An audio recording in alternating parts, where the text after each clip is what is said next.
आज लोकसभा चुनाव का शोर थम गया है। अब बस 1 जून को आखिरी चरण में 57 सीटों पर मतदान होगा और फिर 4 जून को परिणाम का दिन।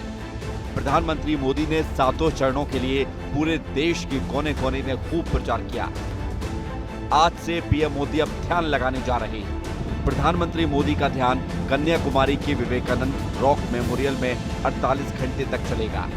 यानी पीएम मोदी अब ध्यान में लीन होने जा रहे हैं, लेकिन प्रधानमंत्री मोदी के ध्यान से विपक्ष परेशान है। कांग्रेस के साथ ही विपक्ष के तमाम राजनीतिक दलों ने पीएम के ध्यान को आचार संहिता के उल्लंघन का मामला बताया है।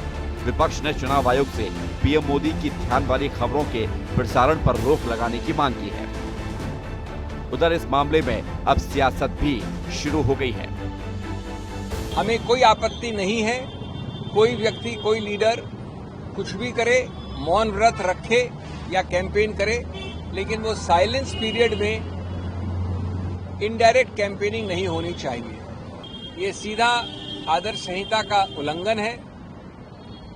ये वो तौर तरीके हैं जिनसे आप या तो कैंपेनिंग कर रहे हैं या अपने आप को प्रसारित कर रहे हैं। जब प्रचार बंद हो जाता है तब प्रधानमंत्री इस तरीके के तरीके अपनाते हैं ताकि उस दिन वो टीवी चैनल्स और न्यूज में चलते रहे।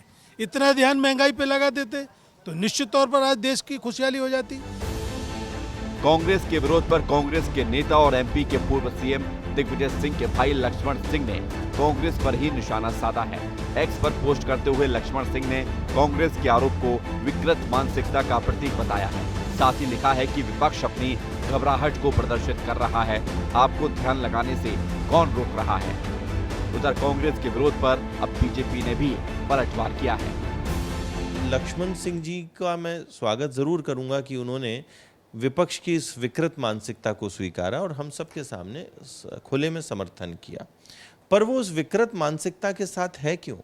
वे गुड़ खाते हुए गुलगुलों का परहेज क्यों कर रहे हैं? इसलिए अगर सही में उनको विकृत मानसिकता लगती है तो जो उनकी पार्टी के 7 लाख से अधिक कार्यकर्ता और नेताओं ने इस बार लोकसभा चुनाव से पहले किया, वो कदम उनको उठाना चाहिए। उनको इस देश में राष्ट्रवादी और विकासवादी दल का ही दामन थामना चाहिए। कुल मिलाकर आज पीएम मोदी ध्यान में लीन हो जाएंगे और 48 घंटों तक पीएम ध्यान में ही रहेंगे, लेकिन विपक्ष के विरोध को लेकर अब अपने ही सवाल उठा रहे हैं। ब्यूरो रिपोर्ट, विस्तार न्यूज।